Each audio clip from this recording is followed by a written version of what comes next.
Moi, j'ai pour mon dire que pas se faire payer, c'est pas acceptable. Si tu es dans le domaine de la construction et tu as peur que ton client ne te paye pas ou tu as peur que ton client fasse faillite, il faut que tu saches qu'on a des systèmes de protection de compte à recevoir qui sont les meilleurs du Canada. Le cautionnement et l'hypothèque légale. Pour profiter de ces protections-là, il faut simplement faire une dénonciation et connaître ses droits. Nos spécialistes s'assurent de lire le cautionnement. Donc, ils s'assurent que le cautionnement te couvre vraiment, parce qu'il y en a deux sortes. Il y a le cautionnement formule étendue, qui couvre tous les sous-traitants de la chaîne, et il y a le cautionnement à formule fidéicommis, qui ne couvre que les sous-traitants qui sont directs avec l'entrepreneur général.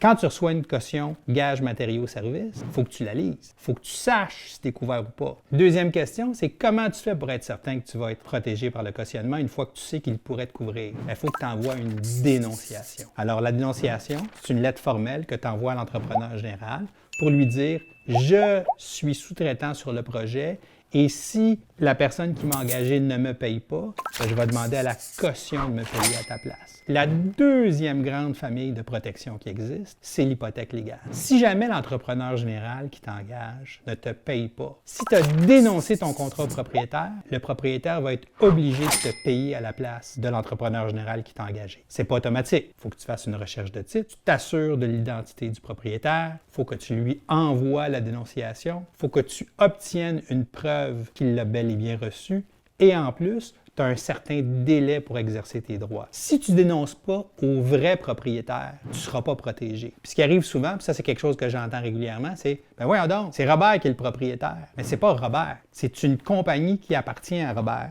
Mais peut-être que Robert, il y a plusieurs compagnies. Peut-être qu'il y en a une qui s'appelle Robert Construction, qui est l'entrepreneur général, qui donne les contrats. Mais de l'autre bord, il y en a une qui s'appelle Robert Immobilier, qui est la compagnie qui est propriétaire de l'immeuble. Si c'est Robert Construction qui t'a donné le contrat et tu n'as pas dénoncé, ben, tu ne seras pas protégé parce que tu n'as pas dénoncé au propriétaire. Même si Robert est le propriétaire des deux compagnies, les deux compagnies, ce sont des personnes morales différentes. Avant de faire un job, il faut absolument s'assurer que tu as bien vérifié les choses, que tu as identifié le bon propriétaire et que tu lui as dénoncé la job. Chez Protection Fer, on est des spécialistes, puis on peut vous aider à faire ça bien à chaque fois.